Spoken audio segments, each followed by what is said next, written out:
புதுப்பட்டி வழக்கறிஞர் நேரு முத்திரன் தேர்வை அந்த மாட்டினை ஓட்டி வந்த சாரதி அசோகன். அந்த மாட்டிற்கான பரிசு தொகை ரூபாய் 3001 வழங்குபவர்கள் ராணா லட்சுமணன் மீனால் குடும்பத்தார்கள் மூலங்குடி.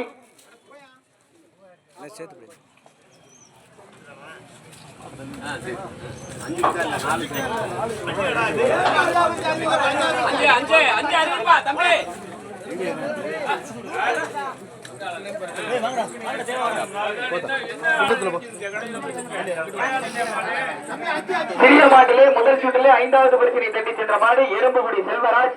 புதுப்பட்டி வழக்கறிஞர் நேரு முத்திரன் சேர்வை அந்த மாட்டினை ஓட்டி வந்த சாரதி அசோகன். அந்த மாட்டிற்கான பரிசு தொகை 3001 வழங்குபவர்கள் ராணா லட்சுமணன் மீனால் குடும்பத்தார்கள் மூலங்குடி.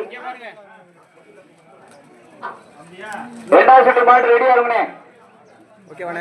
2வது சுற்று மாடு ரெடியா இருங்கண்ணே. முதல் மாடு